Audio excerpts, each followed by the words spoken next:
Bueno, pues yo muchísimas gracias a ICRE. Bueno, yo estoy nerviosa por muchas razones. Primero porque es la primera conferencia que voy a dar hablando de mi abuelo. Otra cosa es escribir, ¿no? Pero hablar delante de personas como ustedes que están dentro del mundo del arte me da impresión. Yo les respeto a ustedes muchísimo como artistas y como conocedores, y también me impresiona mucho estar en la biblioteca, efectivamente, que fue el taller de Josep Clarà. Porque como bien ha dicho el presidente de ICRE, es una escultura que yo la veo y me recuerda muchísimo, obviamente, a la de mi abuelo, ¿no? Y además yo he oído muchos artistas, no solamente catalanes, obviamente, también castellanos, ¿no? En mi casa, desde que tengo memoria, desde que tengo recuerdos, mi abuela, claro, la mujer del artista, que decía cuando venía la gente, pues hablaba y declaraba, y de Huguet y de Julio González, en fin, un montón, ¿no? Entonces, para mí estar en un marco así, pues como pueden ustedes comprender, me impresiona muchísimo, ¿no? Por eso les pido que sean benévolos. Bien. Entre otras personas también he oído siempre desde pequeña pues los nombres de Creisans, Rebull, Pablo Gargallo, Mateo Hernández, Artigas, Huguet, y yo los oía, ¿no? Desgraciadamente mi vida, vamos a decir que fue por otros derroteros. Yo estudié otra carrera que fue literatura y lengua castellana, y ha llegado tarde esta vocación mía por el arte, pero ha llegado, ¿no? Y la verdad sea dicha que nunca terminaré de agradecérselo a la vida, porque considero que el arte es infinito.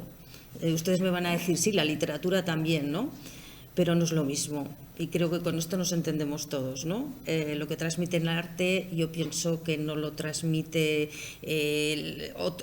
otro tipo. O sea, el arte, me refiero a lo que es el arte plástico, ¿no? El arte de la escultura, el arte de la pintura, no es lo mismo. O sea, la poesía podría acercarse, para mí, esto es mi punto de vista, ¿no? Entonces yo estoy inmensamente agradecida. Bueno, de Daniel se han dicho muchísimas cosas, pero también no se ha dicho nada, porque como han sido unas épocas tristes para España, ¿no?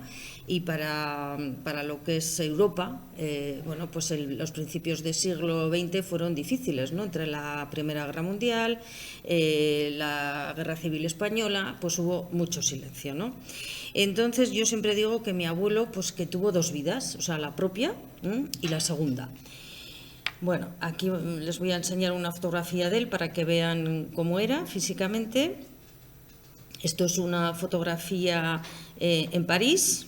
Ya estuvo bastante tiempo en París, lo que pudo, dadas las circunstancias históricas y políticas. Y bueno, nace en febrero del 93, ya lo ven, en Cervera de Río Alhama. Es un pueblo muy pequeñito que hay en la provincia de La Rioja. Es un pueblo de alpargateros. Las famosas alpargatas que hoy llevamos todos, pues vienen de ahí, ¿no? Bueno, luego ahora se han extendido por el resto de España, pero bueno. Y como en aquella época, claro, pues no era suficiente quizás el mercado de La Rioja o lo que fuera, pues la familia se trasladó a Santander, y para luego ir a Vitoria, donde realmente Daniel empezó a desarrollar su vocación de artista, de escultor. Él siempre se decantó por la escultura, siempre. Bueno, como ven ustedes, su primer viaje a París lo hizo en 1914, pero claro que debido a la Primera Guerra Mundial pues tuvo que regresar. Luego hizo trabajos en Madrid, Bilbao. Bueno, esto lo iremos viendo a medida que vaya explicándoles a ustedes un poco más detenidamente. Y fue al final de la Primera Guerra Mundial, en el 18, cuando realmente se trasladó, y estuvo pues hasta el 33, ¿no? Aproximadamente, que es cuando empezó, claro, la Guerra Civil Española, que le pilló en España, y entonces ahí se quedó, porque también desgraciadamente le sobrevino la enfermedad de Parkinson, ¿no? Entonces vamos a decir que mi abuelo tuvo tanto el silencio de los hechos históricos, ¿no?, que se produjeron en España y en Europa, pero también pues el que al sufrir de Parkinson, que además el temblor empezó por las manos, pues claro, pues ahí ya casi se acabó su... Bueno, hizo alguna obra hasta que al acabó, le costó muchísimos años acabarla, como unos 8 años, y ya claro, pues adiós, y claro, el silencio pues fue espantoso. Y su segunda vida empieza en 1985, precisamente con una exposición que se llamaba Escultura Española 1900-1936, que me ha sobrecogido aún más, ¿no? El nada más entrar en la biblioteca, el ver a mano derecha, ¿no? Pues los libros ahí precisamente, porque hay dos, claro, lo que fue el catálogo y lo que fue luego el libro, que ya saben ustedes que se edita a veces a posteriori, ¿no? De esta exposición. Bueno. Ahí renació, porque claro, había estado absoluta y totalmente en la sombra, o sea, además por las circunstancias también políticas, pues había miedos, claro, en casa, ¿no? de sacar a relucir su obra, porque estuvieron perseguidos, ¿no? Mi abuelo y mi abuela.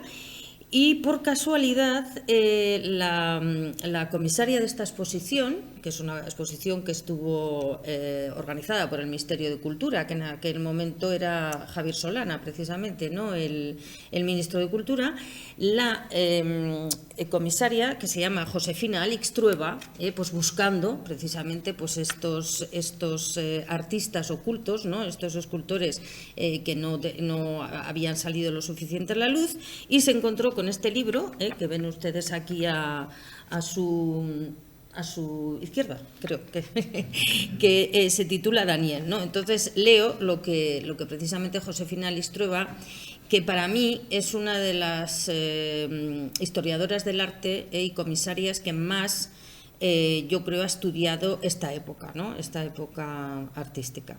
Entonces cito textualmente, ¿no? lo que ella dice y que está escrito, ¿no? Yo creo que si no es en este catálogo, en algún otro. Por casualidad cayó en mis manos una pequeña publicación titulada simplemente Daniel. Quedé sorprendida por la categoría impresionante del escultor que había realizado aquellas piezas que se me ofrecían en fotografías no demasiado precisas.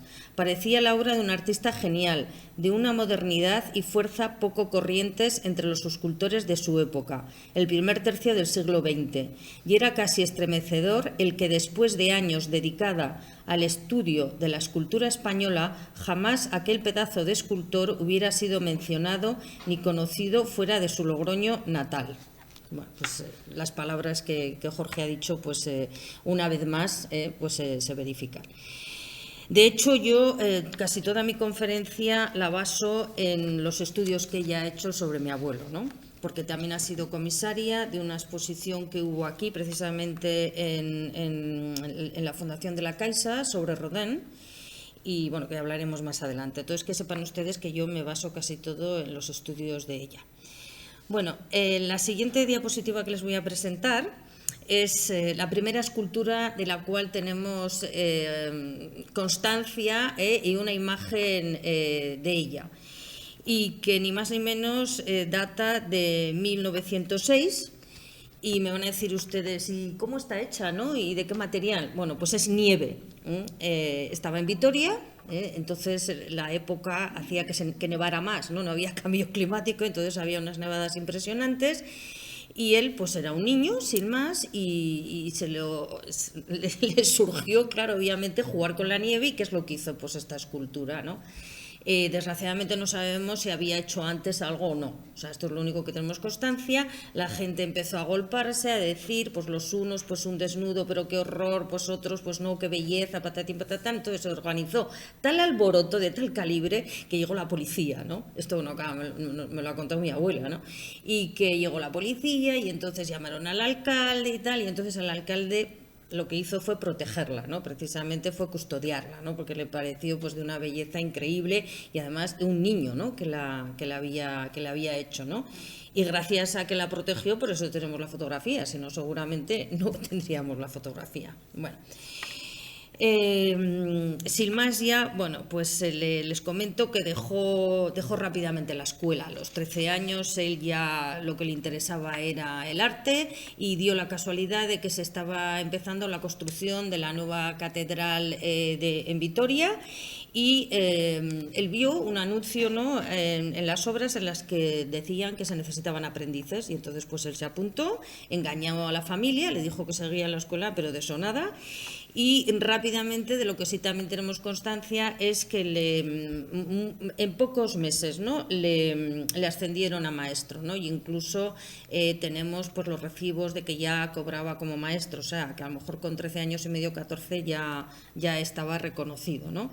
En 1909, de hecho, recibió un premio de la clase de Adorno.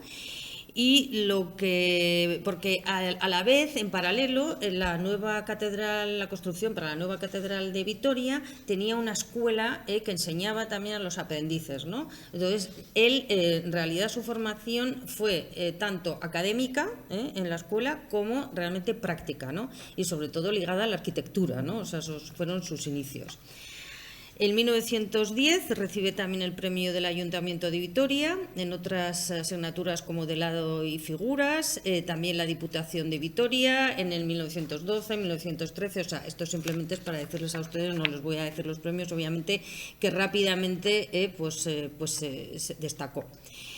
Bueno, se traslada a Bilbao al finalizar ya la catedral, las obras, lo que él estaba llevando a cabo, y se fue a Bilbao y allí conoció a Moisés Huerta, donde pudo entrar en su estudio, y conoció también allí a Quintín de la Torre, a Zuloaga, a Zubiarre. O sea, tuvo una formación también muy de los artistas, de los escultores vascos, ¿eh? O sea, su formación viene de ahí, porque estuvo bastante tiempo también en Bilbao. Al final, en 1914, pues consigue marchar a París. Y seguramente habría conocido a Paco Durrio, ya saben ustedes, Paco Durrio, el Art Deco, pues dentro de los españoles es una de las figuras más importantes, y no sabemos si lo conoció en Bilbao o no, o si cuando llegó a París, pues otros artistas de la colonia española pues se lo presentaron. El caso es que estuvo muchísimo tiempo, hicieron una fuerte amistad. De hecho, cuando hace pocos años, pues qué les diré yo, 10 años así, ahora no me viene a la memoria, el Museo de Bellas Artes de Bilbao realizó una retrospectiva de Durrio, nos pidió un cuadro que hay, que tenemos, que es un óleo en el que se ve a Paco Durrio con su perro, parece ser, bueno, pues que era uña y carne, ¿no?, paseando por Montmartre, y nos pidieron ese óleo. Bueno, estuvo en París poco, hasta que estalló la Primera Guerra Mundial, pero bueno, este viaje, claro, le supuso ya al que la mente se le abriera, ¿no?, y que viera otras perspectivas, otro mundo, ¿no?, dentro de lo que era el arte, hacia dónde iba, ¿no?, en aquellos momentos el arte. Tuvo que regresar y entonces le encargaron en Madrid el trabajar en las obras de la decoración escultórica del Palacio de Correos y Telecomunicaciones, ¿no? O sea, él seguía en su línea de escultura arquitectónica. También en el Palacio Episcopal de Burgos. Y bueno, fue teniendo premios y proyectos, y el primer retrato del que tenemos también constancia, el primer busto, que es una fotografía porque no lo tenemos, fue el retrato. Era un pintor y profesor de la Escuela de Artes y Oficios de Bilbao, de Vitoria, perdón, que se llamaba Teodoro Dublanc, y es el primero que tenemos, ¿no? Bueno, aquí lo único que podemos ver es que tenía un buen oficio, que era un buen escultor, que era bastante perfeccionista, bastante realista, pero no tiene personalidad, ¿no? Digamos que es un busto bien hecho, bien realizado, sin más. Sin embargo, pasamos al siguiente, que ya sí que lo tenemos en la familia, y que por eso, bueno, la fotografía es un poco mejor.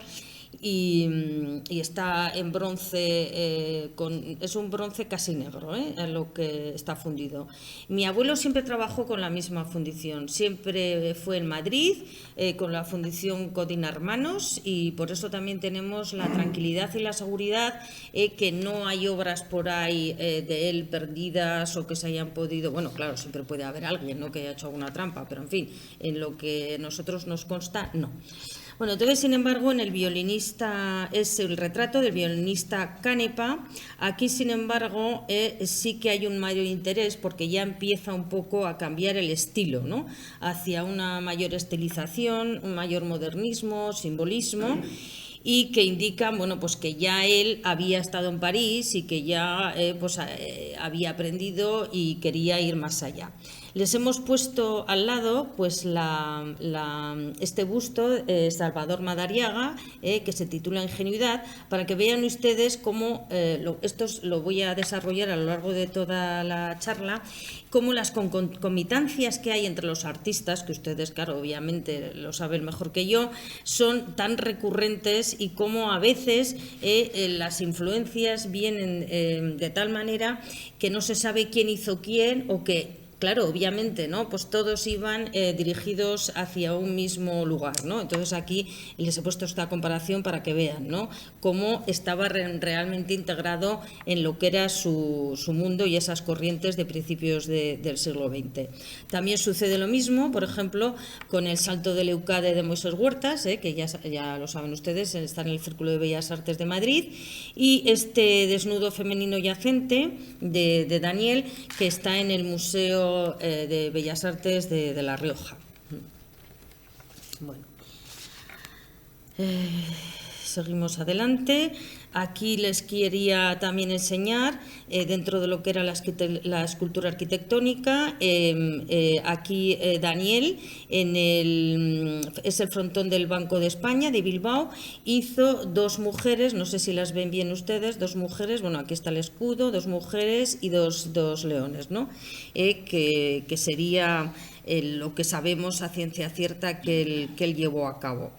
Se ve un escultor, obviamente, que domina el oficio, pero todavía le falta saltar, ¿no? Muchas veces, claro, es debido a que son encargos, ¿no? Como saben ustedes, y entonces no se puede hacer lo que uno quiere. Bueno, entre tanto, también sabemos que se traslada a Biarritz, porque le encargan hacer también la decoración escultórica del casino de Biarritz. Y aunque en esta época, claro, todos estaban en contacto, nosotros sí que podemos afirmar y podemos decir que allí conoció a Pablo Picasso, que estaba recién casado con su mujer Olga Koklova, porque tenemos correspondencia entre ellos que hemos encontrado gracias a la Fundación recientemente en el Museo Picasso de París. Hemos encontrado los archivos pues que se carteaban, ¿no?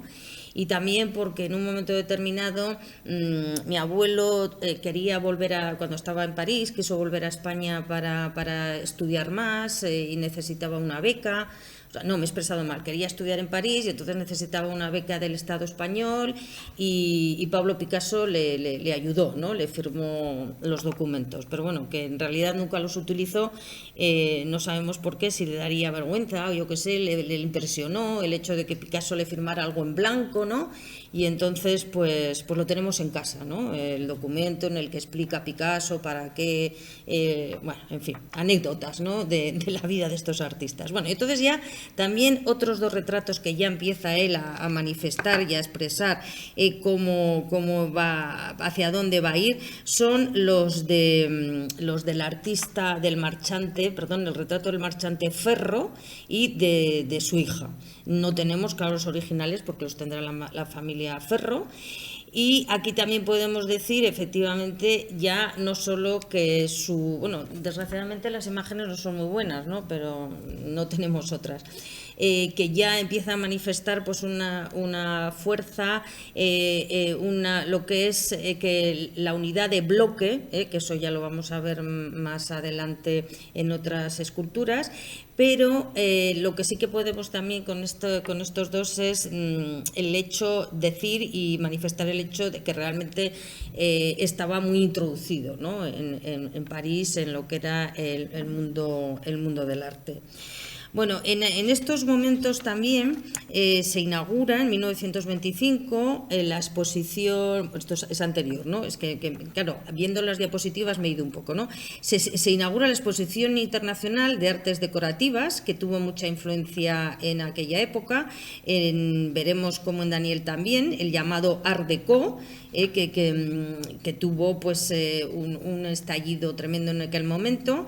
También el pabellón holandés, representando la arquitectura expresionista, ¿no?, típica de Ámsterdam, y que eso le llevó a Daniel a viajar a Holanda, como veremos más adelante.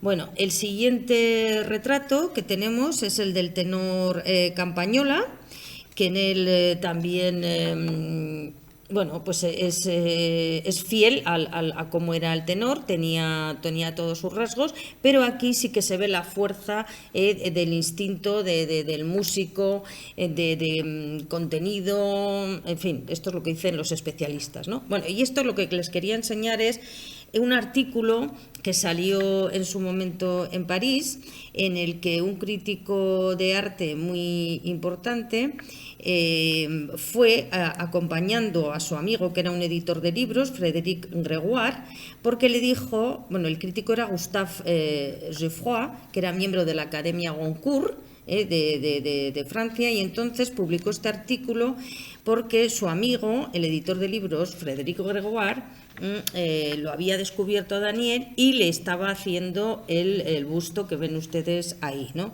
Y entonces, claro, el crítico Gustave Geoffroy se quedó impresionado y hizo un artículo sobre él. Bueno, aquí tenemos el retrato, ya lo ven ustedes, el busto. Y yo creo que ustedes podrían hablar también, podrían decir lo que piensan. Yo creo que al final de la conferencia podrán ustedes decirme qué han pensado de cada uno de ellos. Bien, pero bueno, vamos a pasar a cuando realmente empieza Daniel a ser único, y es con estos bustos. El primero que les voy a presentar es Niña con el pelo a lo garzón. El de terracota no lo tenemos, es una fotografía también, el que tenemos está ya fundido en bronce, y también tenemos su autorretrato, obviamente, que es el que han visto ustedes en la portada del libro que Josefina Lixtrueva, pues claro, pues descubrió y le llamó muchísimo la atención. Y luego otra escultura que es la llamada La Italiana, y que son estas tres obras las que demuestran cómo dio el paso, ¿no?, más hacia allá, como por ejemplo este bajorrelieve, Mujer de espaldas, que, bueno, todas estas esculturas que les estoy mostrando y bajorrelieves están dentro de la colección permanente del Museo Reina Sofía, ¿no?, en Madrid. Ya saben ustedes que depende del director, pues a veces están expuestas y a veces no. Bien. Pero si van a la página web lo pueden encontrar. Y aquí tenemos esta fabulosa Niña con flor, que está claramente dentro de la línea de lo que es el Art Deco, y que también está en el Museo de Arte de Reina Sofía. Bueno, y entonces ahora les voy a contar también una historia bastante bonita, y que es qué hizo mi abuelo en París, ¿no? Quiero decir, en aquellos momentos todo Montmartre, todo Montparnasse, claro, estaba en plena evolución, estaban que si los manifiestos surrealistas, que si los manifiestos dadaístas, ¿no?, todo este tipo. Y entonces resulta que él conoció, no sabemos cómo, a un matrimonio que eran la señora y el señor Perrier, que eran unos industriales textiles de gran prestigio y que les encantaba el jazz. Y él era compositor de jazz en sus ratos libres, y su señora pues tenía una voz impresionante y cantaba. Vamos, de hecho luego la hija le salió cantante también y grabó discos, ¿no? Me dirán ustedes, ¿y cómo sabe usted esto, no? Pues mire, miren ustedes, yo lo único que sabía es que mi abuelo había expuesto en el atelier, en el taller de la familia Perrier. Es lo único que a mí me había llegado, y a mi madre también le había llegado. Entonces, Perrier, ¿no? También era otro de esos nombres que en mi cabeza sonaban. Y al empezar con la fundación, de repente alguien nos dijo: yo creo que he visto en algún sitio que se está llevando a cabo una obra de teatro en relación con la familia Perrier. A lo mejor son o a lo mejor no son, ¿no? Y mi esposo, que ha sido mi compañero más fiel, ¿no?, que he tenido en este camino, ¿no?, de la Fundación Escultor Daniel, pues se puso en internet a buscar y efectivamente pues había una obra de teatro que se dedicaba a la familia Perrier y que se titulaba además El Club R26. ¿Y qué era este club? Pues era un club en torno a la música de jazz, que habían hecho su propio manifiesto, como ven ustedes aquí, que tenían su propio logotipo, y como cualquiera de estos artistas, claro, que hacían sus reuniones. Era el centro en el que se encontraban, pues por ejemplo, pues Le Corbusier, dentro de la casa. O sea, yo tenía en mi mente lo del taller, pero en realidad no era un taller, era una casa donde vivían ellos en Montmartre. Las escaleras son de Le Corbusier. Las cortinas que nosotros, de las fotos que teníamos de cuando mi abuelo hizo la exposición, pues las cortinas estaban diseñadas por Sonia Delaunay. Bueno, y entonces andando y andando, pues mi marido se puso en contacto con el creador, director y actor de la obra de teatro, y gracias a eso pues entablamos conversaciones, incluso amistad hoy en día, con la nieta de la familia Perrier, del matrimonio Perrier, y tenemos estas fotografías, claro, gracias a ellos, ¿no? Porque ahora ellos están en Nantes, y allí es donde pudimos ver. Esto es el libro de honor, vamos a decir, el libro de las firmas, en las que todos ellos firmaban. Nos explicaron además en qué consistía el logotipo, en fin, estaba todo estudiadísimo, ¿no? Y por ejemplo aquí ustedes pueden ver, pues eso, pues todos los artistas que pasaban por ahí y que escribían. Pues aquí arriba está Sonia Delaunay, porque como ellos eran industriales textiles, claro, pues Sonia Delaunay trabajó mucho con ellos, ¿no?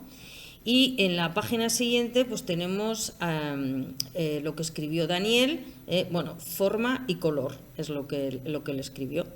Y aquí tenemos lo que fue la invitación a la exposición que él llevó a cabo en solitario, totalmente ya. En estas fechas es una exposición que fue inaugurada por el cónsul en aquel momento de España en París, el Marqués de Cubas. Bueno, y aquí pueden ver ustedes pues en qué consistió, o sea, un poco las esculturas y los dibujos, ¿no?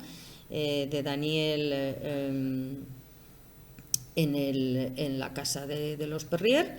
Aquí es lo que les decía, esta es la escalera que fue diseñada por Le Corbusier. Y muchos de estos dibujos y de cuadros pues los tenemos nosotros, ¿no? Gracias a Dios. Menos este, por ejemplo, esta mujer desnuda de espaldas, que no la tenemos. Y este piano, que aquí ven ustedes este desnudo. Siempre nos volvimos locos en casa porque todos nos decían que era un desnudo magnífico. Pues claro, al ir a la casa de la nieta de los Perrier, pues lo tenían ellos, ¿no? Porque resulta que era el desnudo de su madre, ¿no? De la niña cantante. Bueno, aquí otra anécdota. Mi abuelo pues era íntimo amigo de un piloto de aviación que desgraciadamente pues falleció. Espere que lo encontraréis, si no lo encuentro ahora pues luego les diré quién fue, que desgraciadamente falleció, parece ser en un viaje atravesando el Atlántico. Claro que en aquella época era el reto, ¿no? Y que se llamaba el viaje de cuatro vientos, ¿no? Y que parece ser que era bastante importante, que falleció. Bueno, Daniel también participó en otras exposiciones colectivas. Aquí, por ejemplo, pues podemos ver que estaba Creixams. Bueno, no les quiero abrumar, ¿no? con estas cosas. Bueno, como les he comentado antes, hizo un viaje a Holanda, seguramente fue en 1927, cuando fue, no tenemos las fechas exactas, y claro, pudo ver todo lo que hacía el movimiento holandés tan innovador en aquel momento. Y aquí les he expuesto, por ejemplo, pues el faro de Westkapelle y la iglesia de Domburg, de Mondrian, y una torre de iglesia de Daniel, un esbozo, ¿no?, de una torre de iglesia en la que se ve completamente las influencias que vienen de ahí, ¿no?, del conocimiento que tuvo de primera mano al hacer el viaje. Aquí están unas vidrieras fabulosas, que lamento muchísimo la imagen, de Bar van der Lek, de 1914-1915, también en Holanda, y cómo se inspiró Daniel para llevar a cabo el friso de un monumento a G.J. de Jong en 1931, que fue un concurso que el Ayuntamiento de Rotterdam quiso llevar a cabo y que mi abuelo junto con los arquitectos correspondientes pues se presentó. Bueno, este era el proyecto, y aquí pues en los frisos pues era lo que mi abuelo lo que como escultor pues creó, ¿no? Eso es. Bueno, luego sabemos también que perteneció, bueno, que ya en el 1928, pues que tenía su carta de socio de la Sociedad de Artistas Independientes en París. Aquí tenemos otra tarjeta, ¿no? Pues son tarjetas pequeñas, de una muy prestigiosa, ¿cómo se dice? No me llega la memoria. Una galería de arte, efectivamente, Charles Auguste Girard, en el que casualmente, yo me río cada vez que lo veo, ¿no? Bueno, pues está Julio González como pintor, y mi abuelo, Daniel González, como escultor, ¿no? tiene gracia, ¿no? El asunto, ¿no? Pero también eran amigos, ¿no? Aquí vemos, ¿se acuerdan que hemos visto, ¿no? El retrato del tenor Campañola, ¿no? Lo hemos visto antes, y aquí tenemos, pues, una fotografía de cuando él participó en la Sociedad de Artistas Independientes, que fue su busto y un carboncillo, ¿no? Pero no sabemos cuál. Bueno, y ya llegamos quizás a la parte más, vamos a decir, en la que tendía ya un poco hacia otras líneas más modernas. No sé cómo calificarlo, le pongan ustedes lo que les parezca mejor dentro de sus conocimientos, porque se ha dicho mucho, ¿no? de esta obra. Esta obra se llama La arrogancia.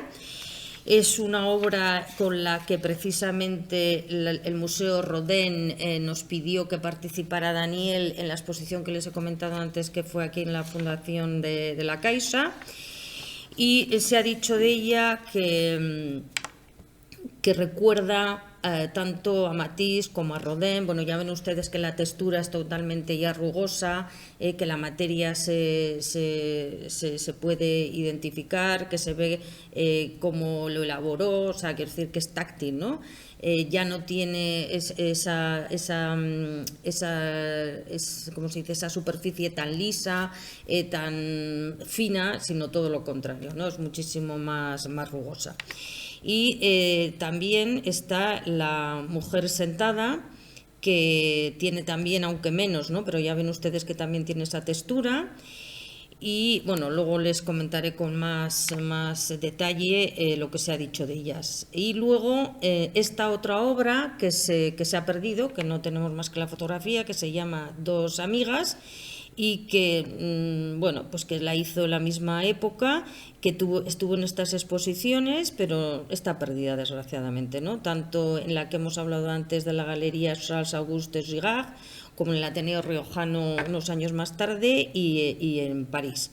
Y entonces estas tres obras parece ser que son con las que Daniel, y junto con el autorretrato y la italiana, pues destaca, ¿no? Bueno, aquí como anécdota también les quiero enseñar pues que Creixams le escribió desde Tossa de Mar, porque parece ser que en aquella época en Tossa de Mar había un núcleo de artistas bastante importante, y que le invitaba a que fuera a pasar unos días con él. También mi abuelo participó en una revista dentro de lo que era el País Vasco, que se llamaba la revista 5, que tenía una tendencia muy de ultraísmo. Aquí están, pues eso, pues la portada y las primeras páginas, y bueno, pues que también él seguía estas tendencias, estos ismos, ¿no? Que luego, claro, no le dio tiempo, ¿no? Por su enfermedad, pero sí que las llevó a cabo y participaba en ellos. De hecho, por ejemplo, tenemos pues esta fotografía de esta obra, de esta escultura, que se llamaba Los Cuatro Reyes de la Baraja, y que ha sido comparada pues con esta otra escultura totalmente dadaístas, ¿no? de Auguste Herbin, ¿no? Bueno, aquí se la pongo más en solitario para que la vean. Luego también en paralelo, claro, pues las idas y venidas, ¿no? Pues hace que lleve a cabo esta escultura, son dos hermanas y que casualmente pues son las hijas del empresario de la baraja de aquella época, claro, Fournier, en Vitoria. Sus contactos con La Rioja pues estuvieron siempre permanentes, y para la Exposición Universal de Sevilla de 1929 pues precisamente le encargaron que representara a dos riojanos ilustres como son el Gonzalo de Berceo y el Marqués de la Ensenada. Y entonces él fue a La Rioja para inspirarse en su pueblo, en Cervera del Río Lama, ¿no?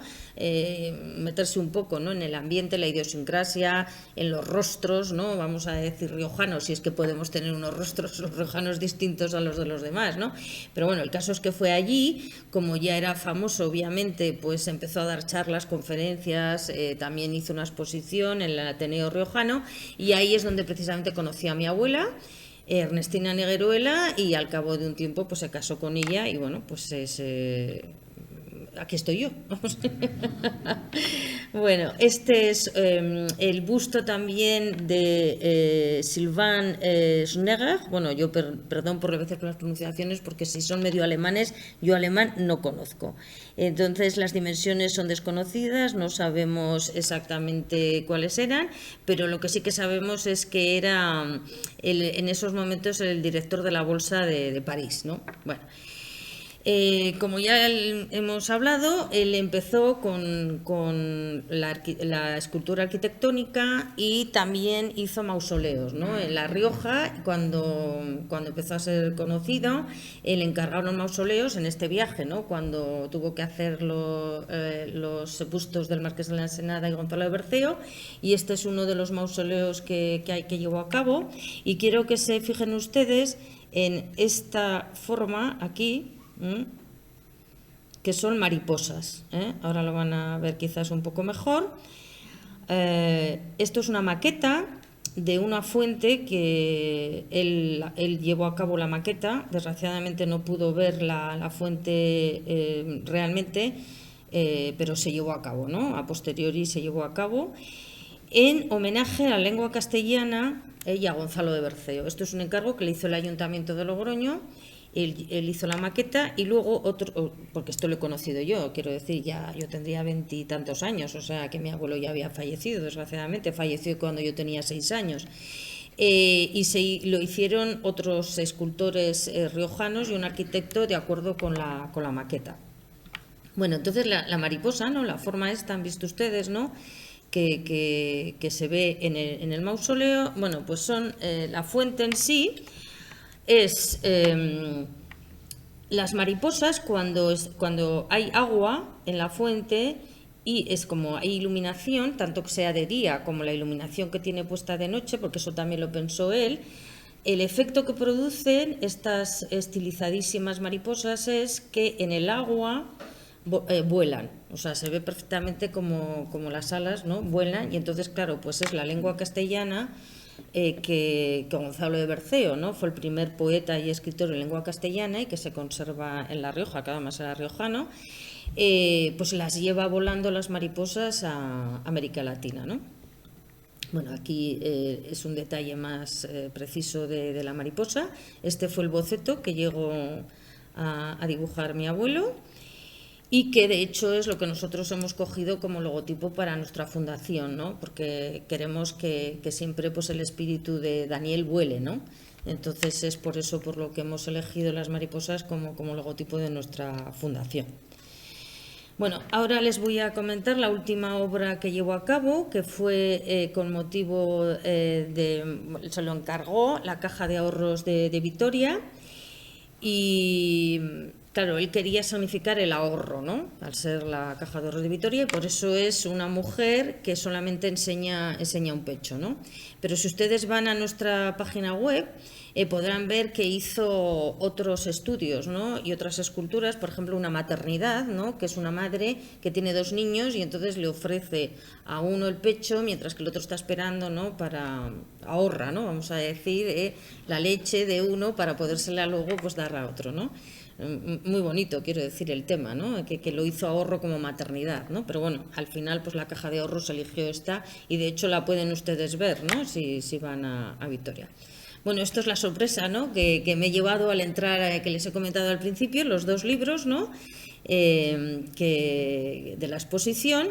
Ahora, bueno, pues si quieren ustedes les presento pues estas fotografías en las que se ve, fue inaugurada por Felipe González. Aquí está mi abuela, a la que le dedico esta conferencia, porque para mí ha sido lo más importante de mi vida infantil, mi abuela, que vivía con nosotros, claro, porque como mi abuelo estaba paralítico, pues estaban en casa y para mí ha sido muy especial siempre, ¿no? Bueno, aquí está el Gonzalo de Berceo y aquí ven ustedes una escultura, ¿no? Que ahora mismo les voy a decir qué escultura es, ¿no? Es la Dama Oferente, claro, de Picasso, que llegó a España con esta exposición, igual que en su momento llegó el Guernica, ¿no? Y que además para Picasso ya saben ustedes que tenían que ir juntos, ¿no? El Guernica y la Dama Oferente, ¿no?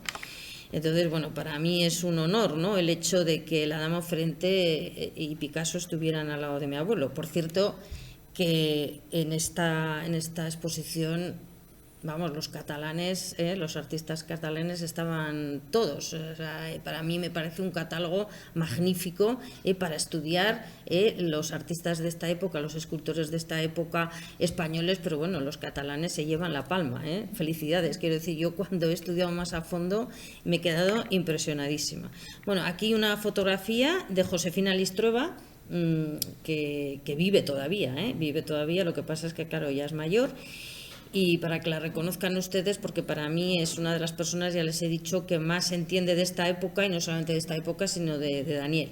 Y lo que también fue para nosotros una sorpresa es que nos pidieron también dibujos que los vamos a ver ahora, de Daniel, que, bueno, los tienen ustedes aquí. De hecho, estos dos están en el Reina Sofía, también dentro de la colección permanente, y que para todos los críticos los dibujos de Daniel es donde más se ve hacia dónde iba a ir, ¿no? Que desgraciadamente, claro, pues no pudo por su enfermedad, pero hacia dónde iba, ¿no? Y donde realmente se veía que sí que iba a romper con el realismo, aunque él seguiría siéndolo, pero que iba a romper, ¿no? Y que sorprenden sus dibujos, esto no lo digo yo, lo dicen los críticos, los estudiosos, porque muchos de ellos no son dibujos de escultor. O sea, ustedes son escultores, muchísimos de ustedes, y saben cómo son los dibujos normalmente de un escultor, ¿no? Son de estudio, o son para hacer una escultura, pero parece ser que sorprenden sus dibujos porque, sobre todo en los árboles, no tiene sentido que sean de un escultor, ¿no? No se van a hacer luego esculturas. Bueno, aquí la comparación, ¿no? de Brancusi con esta pareja abrazada de Daniel, porque dentro de toda esta tendencia, ¿no? Que cuando tanto Brancusi como Duchamp, que decir, pues rompieron, pues hubo como dos tendencias, ¿no? Y entonces lo que sí que les puedo decir es que mi abuelo, claro, no cogió la forma narrativa de Duchamp, ya se ve claramente, sino que cogió precisamente la de Brancusi, ¿no? Bueno, aquí tenemos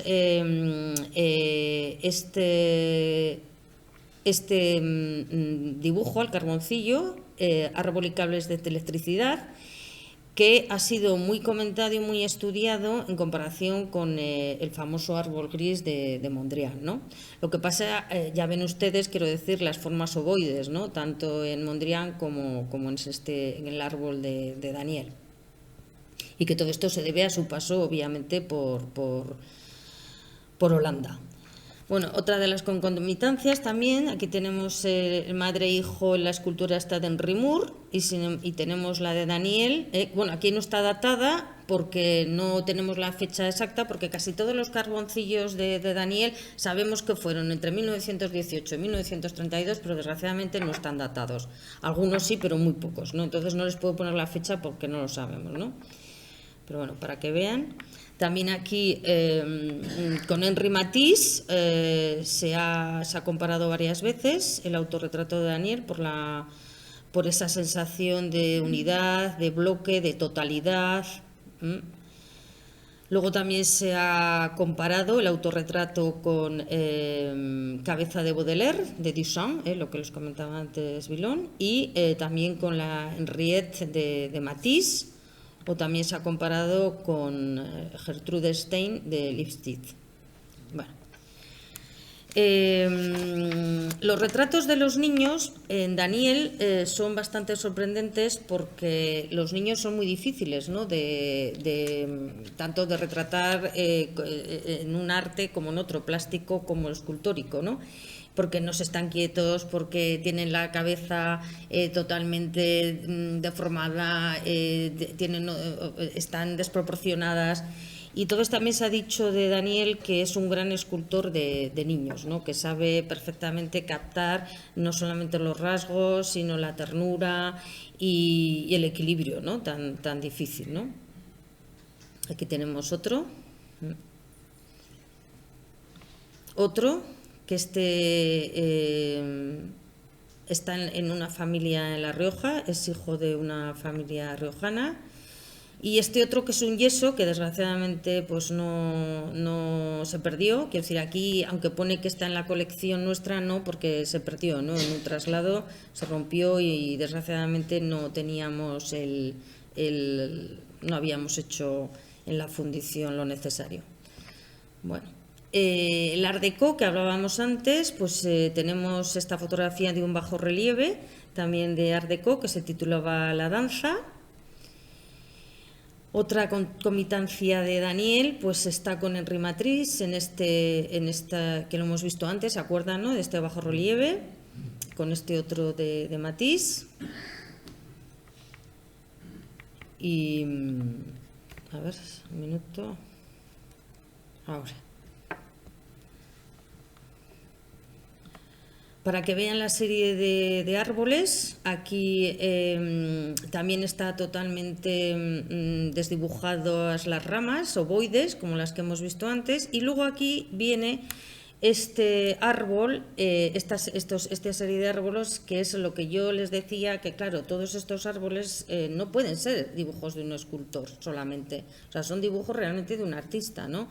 Y no tienen ya nada que ver con lo que la evolución de Mondrian, sino que son realmente propios y de la personalidad de Daniel. Aquí tenemos otro que también ya se ve que va hacia otro lado. Y también ahora les quería enseñar los desnudos de mi abuelo y la evolución que van sufriendo en este primero, que es una serie que él llamaba La Mimi. Esta artista, no sabemos por qué, pero se llamaba la Mimi. Y entonces que este es totalmente academicista, frente, por ejemplo, a este otro que no tiene nada que ver. Mucho más evolucionado, con unas líneas más depuradas, los trazos son más firmes. O estas otras, esta pareja, ¿no? De mujeres, una de frente y otra de espaldas. También se le ha comparado a veces con Giacometti por la insistencia en los trazos, ¿no? Por la cantidad de veces que trabajaba el carboncillo. Bueno, estos son dos mujeres con una niña. O esta otra mujer.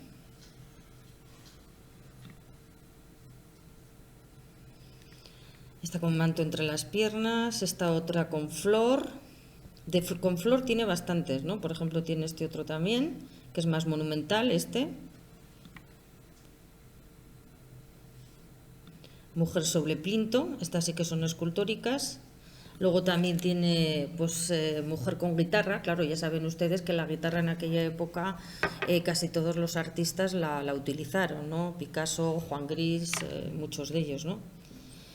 Y también, como les he comentado antes, pues le dedicó mucho a la maternidad. Aquí el detalle ¿no? De una madre cogiendo al niño con sus manos, ¿no?